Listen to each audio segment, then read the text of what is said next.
Makombora na droni za Iran zilipiga kambi za Marekani katika nchi 8 za Mashariki ya Kati, na hapa leo tutakupa jinsi Iran walivyofanikiwa kudhoofisha uwepo wa kijeshi wa Marekani katika eneo la mapambano. Makambi ya kijeshi ya Marekani katika nchi 8 yamekumbwa na mashambulizi kutoka Iran, huku Wizara ya Ulinzi kupitia waziri wake ambapo wamedaiwa wamejitahidi kuficha ukubwa wa uharibifu ambao umetokea, lakini imeshindikana.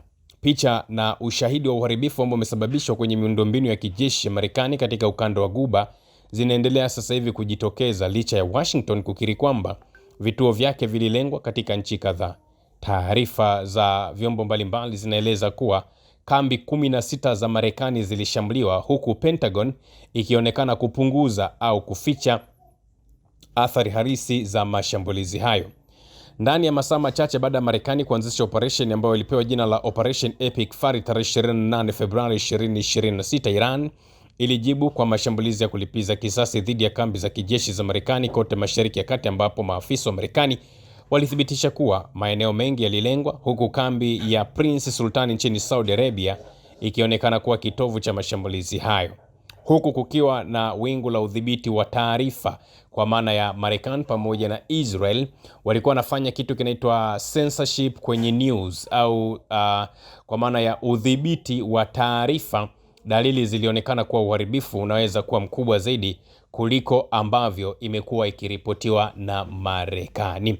Kwenye ripoti kwa kamati ya bunge siku ya Jumatano, afisa mwandamizi wa Pentagon Jules Holtz alikadiria kuwa vita hivyo vimegharimu Marekani takribani dola bilioni 25 ambazo ni kama trilioni 62 hivi za Kitanzania, sehemu kubwa ikiwa ni matumizi ya silaha. Na waziri wa vita Peter Hegseth alikataa baadaye kueleza kuwa gharama hiyo inajumuisha ukarabati wa kambi ambazo zimeharibiwa. Wabunge wamekosoa makadirio hayo wakiita ni makadirio yasiyo halisi, wakirejelea ripoti za awali ambazo zilidai kuwa ndani ya siku 6 za mwanzo pekee vita ilikuwa imegharimu takribani dola bilioni 11.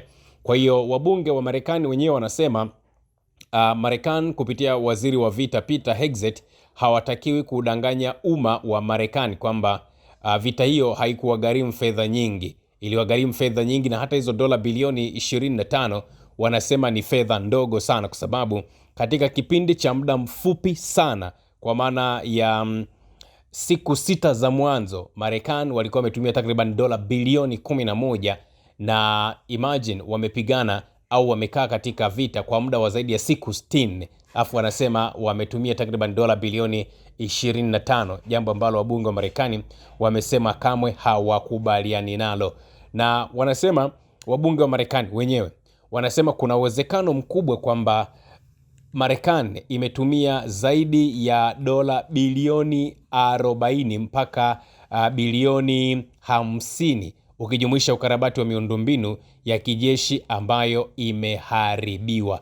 Kwa hiyo kwa wale ambao walikuwa siku moja nimewahi kuongea nikasema, unapopiga mahesabu ya vita huwa hatupigi tu hesabu za nani kafa, nani sijui kapotea, sijui nani kafanya nini. Hapana, hesabu ambayo huwa inapigwa kwa haraka haraka huwa ni hesabu ya total damage katika eneo la mapambano.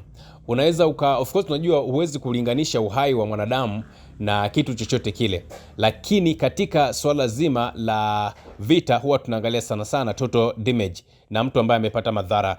Mashambulizi ya kulipiza kisasi ya Iran, tunakumbuka, yalilenga maeneo mengi sana kwenye vituo vya Marekani katika mataifa 8 ya Mashariki ya Kati: maghala ya silaha, makao ya kufanyia amri, anga za ndege, miundombinu ya mawasiliano ya satellite, njia za kurukia ndege, mifumo ya rada ya kisasa. Lakini kama haitoshi, ndege kadhaa zililengwa. Na katika siku za mwanzo wa vita, ndege za kivita za Iran aina F-5 zilishambulia eneo la Camp Buhering nchini Kuwait, ikiwa ni mara ya kwanza kwa muda mrefu kambi ya Marekani kushambuliwa na ndege za kivita za adui.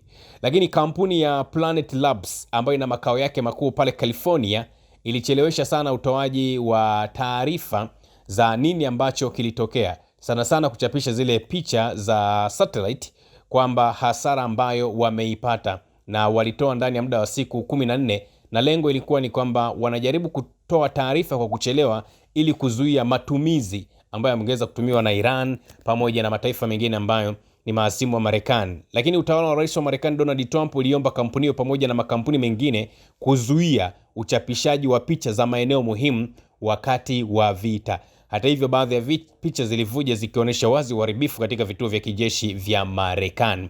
Kwa hiyo ile news censorship kwenye operation au kwenye vita kati ya Marekani, Israel pamoja na Iran ilipelekea watu wengi sana wakajikuta wanapokea taarifa kwa maana ya misinformation, ikionyesha kwamba sijui Iran imeshambuliwa, sijui Iran imefanya nini, lakini uhalisia ni kwamba Marekani walikuwa wanakutana na changamoto nyingi sana katika eneo la mapambano. Ripoti zinaonyesha kwamba ndege za upelelezi za Marekani ambazo hazikuwa zimewekwa kwenye orodha ya hasara ya Marekani, mfano zile ndege aina ya E-3 Century Oaks ziliharibiwa na nyingine ziliangamizwa katika shambulio la Machi 27, 2026 kwenye kambi ya Prince Sultan. Lakini ile ndege ya F-35 iliharibiwa wakati wa operation ya juu ya Iran, ambapo hiyo ndege na yenyewe ililazimika kutoa kwa dharura. Lakini ndege 3 za F-15E zilidunguliwa nchini Kuwait kutokana na tukio ambalo lilidhaniwa kuwa ni Wamarekani walisema eti ni friendly fire kwa mujibu wa kamandi kuu ya Marekani CENTCOM, lakini ukweli ambao walikuwa Marekani hawauzemi ni kwamba ndege hizo zilidunguliwa na Iran. Tangu Februari, vifo vya wanajeshi wa Marekani vimeendelea kuongezeka. Jeshi la Marekani limethibitisha vifo 13 kutokana na mashambulizi na zaidi ya wanajeshi 400 wa Marekani wakijeruhiwa katika mapigano hayo. Na Iran iliendelea kupanua mashambulizi yake kwa kulenga maeneo kama Camp Arijan Kuwait, Prince Sultan Saudi Arabia, Shah Isa Bahrain na vituo vingine nchini Iraq, UAE pamoja na ukanda wa Guba. Jeshi la Walinzi wa Mapinduzi ya Kiislamu IRGC walisema kwamba kulenga kikosi cha 5 cha wanamaji cha Marekani na kuharibu vifaa vya kijeshi vyenye thamani kubwa zaidi, jambo ambalo halikuwahi kuwezekana kipindi cha nyuma. Na kwa mujibu wa uchunguzi ambao umefanyika, Iran ilifanikiwa kuangamiza mifumo ya rada za masafa marefu na mawasiliano ya Marekani kwenye eneo hilo, wakabakiza kituo kimoja tu ndani ya mwezi mmoja wa vita. Miundombinu hii ni msingi muhimu wa uwezo wa Marekani na kugundua lakini pia kuzuia mashambulizi, lakini Iran ilifanya mashambulizi ambayo yalipelekea hasara kubwa sana kwa huyo Marekani. Na ukiachilia mbali taarifa kwamba taarifa nyingi sana zilikuwa zinafanyiwa censorship, lakini ukweli unabaki pale pale. Hali ya Marekani pamoja na Israel ilikuwa ni mbaya kwa sababu walichokuwa nakitegemea hakikufanikiwa. Marekani iliendesha takribani kambi 20, inaendesha kambi kama 20 hivi za kijeshi katika eneo la Mashariki ya Kati. Kambi kubwa zaidi ni ile Al Udeid nchini Qatar ambayo inahudumia wanajeshi takriban 10,000 wa Marekani na makao makuu yake yakiwa ni mbele ya CENTCOM. Kwa ujumla kati ya wanajeshi 40,000 mpaka 50 wa Marekani huwa wanakuwepo katika eneo hilo kwa wakati wote. Lakini kwa bahati mbaya ni kwamba pia kambi hiyo ya Al Udeid anayo ilishambuliwa na majeshi ya Iran. Mashambulizi ya Iran hayakulenga tu kambi za kijeshi, miundombinu ya mafuta pamoja na gesi, hali ambayo imeanza kutikisa imani ya mataifa ya Ghuba kwa Marekani kama mlinzi wao mkuu wa usalama. Kwa maana ya mataifa mengi sana sasa hivi yameanza kumuona Marekani ni kama mdananda tu, na ripoti zinaonyesha kwamba baadhi ya mataifa hayo sasa yameanza kutafuta washirika mbadala, wakitambua kuwa ulinzi wa Marekani si wa uhakika kama ambavyo ilikuwa imezungumzwa hapo awali. Na moja kati ya vyanzo ambayo ilinukuliwa lakini hawakutaka jina lao liweze kuwekwa hadharani, alizungumza kutoka Saudi Arabia. Alisema ushirikiano na Marekani hauwezi kuwa wa kipekee wala usiopenyeka.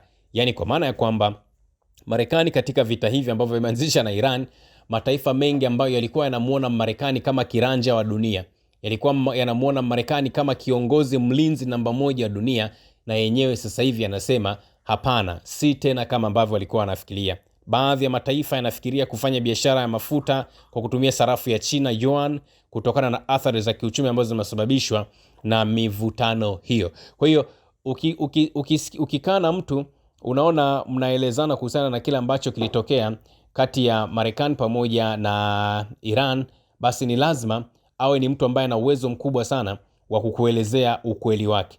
Na ndio maana Marekani sasa hivi mnamuona ni mtu ambaye anahofia sana. Yaani moja kati ya mambo ambayo anahofia bwana Marekani, anahofia kurudi tena kwenye mapigano na Iran kwa sababu anajua ukweli kwamba hali inaweza ikawa ni mbaya zaidi. Maana wa Iran sasa hivi it's like hawana kitu cha kupoteza. Yani wameshagundua kabisa kwamba wanaweza wakampiga shetani pamoja na mama mkwe wake. Kwa hiyo wanachokifanya ni kwamba wao wameamua kusema kwa Marekani kwamba sisi tunataka vita, na kama mnataka na nyie vita, basi tuko tayari kwa ajili ya vita. Usisahau kusubscribe, like na kubonyeza alama ya kengele. Asante.